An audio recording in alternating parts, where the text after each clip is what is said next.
السلام علیکم. انصار مدنی اس وقت میں گلگت میں ہوں اور کراچی ایڈیٹر کلب کے جو سینئر اساتذہ ہیں، جو ہمارے دوست ہیں، انہوں نے جو انیشیٹو لیا ہے واقعی قابل تعریف بھی ہے، مبارکباد کے مستحق ہیں. اس پلیٹ فارم سے ہمیں یہ موقع مل رہا ہے کہ ہم اپنے اساتذہ کو سنیں، ہم اپنے سینئر کو دیکھیں اور ان کے جو مشاہدات ہیں، ان کے جو تجربات ہیں، اس سے ہم سیکھیں. جدید ذرائع ہیں، ان ذرائعوں میں گلگت بلتستان کے جو مختلف دیہات ہیں، جو مختلف علاقے ہیں، وہاں ابلاغی رویوں میں بہتری لانے کے لیے ہم کیا کر سکتے ہیں. ظاہر ہے ہم گلگت بلتستان کے اندر یہ پاکستان کا ماتھے کا جومر سمجھا جاتا ہے، جہاں پہ ایک طرف چائنا کا بارڈر ملتا ہے تو دوسری طرف رشیا کا بارڈر ملتا ہے اور تیسری طرف افغانستان کا اور ساتھ ہی انڈیا کا یہاں سے بارڈر ملتا ہے، سرحدات ملتے ہیں. اس صورتحال میں یہاں جو مختلف طبقوں میں جو رویے ہیں، ایک دوسرے کے ساتھ جو رشتے ہیں، ان رشتوں میں بہتری لانے کے لیے ہم کیا کر سکتے ہیں. کیونکہ آنے والے کل میں پاکستان اور چائنا کا جو سی پیک منصوبہ ہے، جسے شاہراہ ریشم بھی کہا جاتا ہے، KKH بھی کہتے ہیں، اس کے تھرو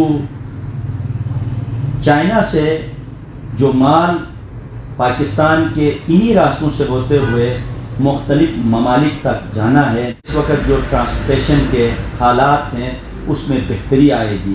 اور سننے میں یہ بھی آ رہا ہے کہ آنے والے وقتوں میں چائنا سے باقاعدہ ٹرین کی سروس بھی شروع ہوگی. اس صورتحال میں یہاں جو پاکستان کا جو ایک چہرہ ہوگا دنیا کے سامنے، وہ بالکل ڈیفرنٹ ہوگا. اور گلگت بلتستان کے جو رویے ہیں، ان رویوں میں بھی بہتری آ سکتی ہے. میری کوشش یہی ہوگی کہ گلگت بلتستان کے مختلف گاؤں میں جا کے لوگوں کے ابلاغی رویوں کو آپ تک پہنچاؤں. اور اس سلسلے میں بہت سے ایسے ذرائع ہیں اپنی بات کو منتقل کرنے کے لیے. اس دور میں بھی آج بھی لوگ اس پر کاربند ہیں. اس کی ایک مثال میں آپ کے سامنے رکھتا ہوں کہ ظاہر ہے جو ذرائع اس وقت سوشل میڈیا کے تھرو ہمیں میسر ہیں، وہ ان لوگوں کو میسر نہیں، یا اگر وہ ذرائع ہیں بھی تو وہ استعمال کرنے سے معذور ہیں. تو اس اعتبار سے ہمیں یہ سوچنے کی ضرورت ہے، کیا ہم اپنا ما فی الضمیر دوسرے تک پہنچانے کے لیے ان ذرائعوں کے ہم محتاج ہیں، یا ان ذرائعوں کے بغیر بھی ہم اپنی بات دوسرے تک پہنچا سکتے ہیں. ظاہر ہے جو گاؤں ہیں، جو دیہات ہیں، وہاں مختلف رواج پائے جاتے ہیں اور اس میں ہماری کوشش یہ ہونی چاہیے ہم اپنا بیانیہ بہت ہی مضبوط انداز سے بہترین پیرائے میں پیش کریں گے تو لوگوں کے اندر تبدیلی رونما ہو سکتی. اس نعمت سے فائدہ اٹھاتے ہوئے ہم لوگوں کے ابلاغی رویوں کو بہتر بنا سکتے ہیں. اس کے لیے ظاہر ہے یہاں جو رواج ہیں جس میں لوگ اکٹھے ہوتے ہیں، اس کی ایک چھوٹی سی میں مثال دے دوں کہ مختلف گاؤں میں جو قدرتی چشمے ہیں، ان چشموں سے وہ گاؤں آباد ہیں. اس وقت بزرگوں نے لوگوں کو موٹیویٹ کیا کہ یہ جو خدا کی نعمت ہے پانی کی شکل میں، آپ اس کی قدر کریں. قدر کرنے کا طریقہ کیا تھا کہ سال میں ایک دفعہ خصوصاً مارچ کے مہینے میں لوگ وہاں پہ جمع ہوتے ہیں جہاں سے پانی نکلتا ہے، جو منبع ہوتا ہے. وہاں پہ جمع ہونے کے بعد اس گاؤں میں آباد مختلف محلوں کو نمائندگی دی جاتی ہے کہ آپ ان ایشوز پہ کام کریں گے، خصوصاً پانی کی تقسیم کار کے حوالے سے. ایک محلے میں بنجر زمین زیادہ ہے، زرخیز زمین کم ہے، تو پانی کا جو تقسیم ہوگا وہ وہاں اس اعتبار سے کم ہوگا. دوسرے محلے میں زرخیز زمین زیادہ ہے تو اس کے اعتبار سے وہاں پہ انہیں کم پانی ملے گا.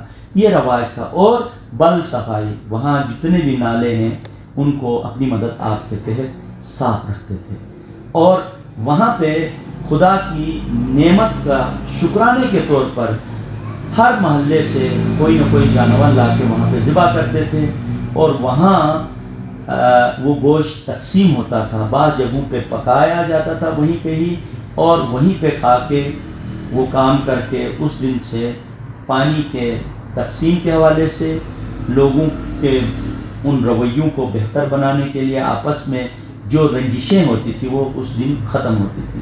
تو وہاں پہ کسی بھی حوالے سے کوئی بھی بیانیہ مضبوط انداز میں پیش کیا جا سکتا تھا، اور سال بھر اس بیانیے کو لے کے آگے لوگ بڑھتے تھے. تو میری کوشش یہ ہوتی ہے کہ ان ابلاغی رویوں کو مشاہدہ کروں اور اس سے کچھ سیکھوں. اور ایڈیٹر کلب میں ظاہر ہے جو ہمارے سینئر ہیں، جو اساتذہ ہیں، ان تک ان ابلاغی رویوں کو پہنچانے کی میں کوشش کروں گا.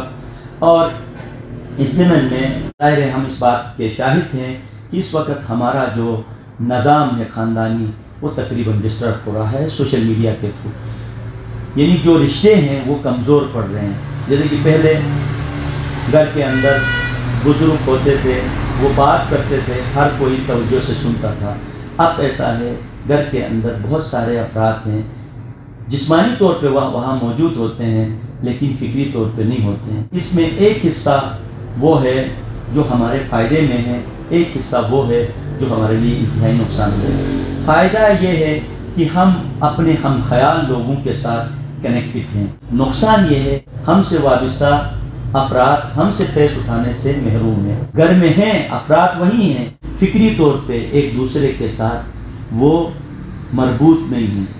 اس گیپ کو ختم کرنے کے لیے ہماری کوشش یہ ہونی چاہیے کہ وہ جو رواج ہیں، وہ جو اصول ہیں، ان اصولوں پر کاربند رہتے ہوئے ہم گھر کے اندر جو سوشل میڈیا سے بہت زیادہ منسلک رہ کر اپنے بچوں کو اپنے سے وابستہ لوگوں کی تربیت کرنے سے ہم اگر معذور ہوں گے تو آنے والا کل ہمارے لیے انتہائی مشکلات کا ہوگا.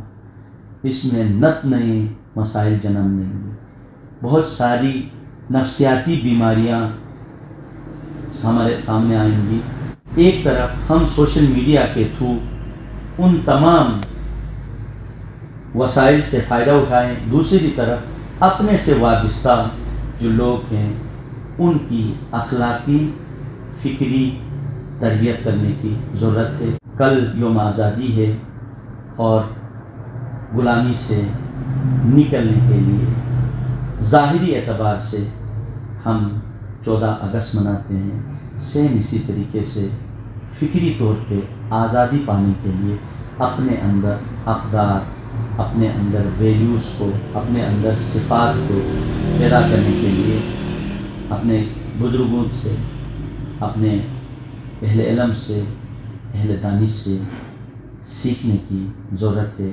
کیونکہ اسی کی بنیاد پہ ہم ایک اچھا شہری اور ایک اچھا محب وطن پاکستانی بن سکتے ہیں.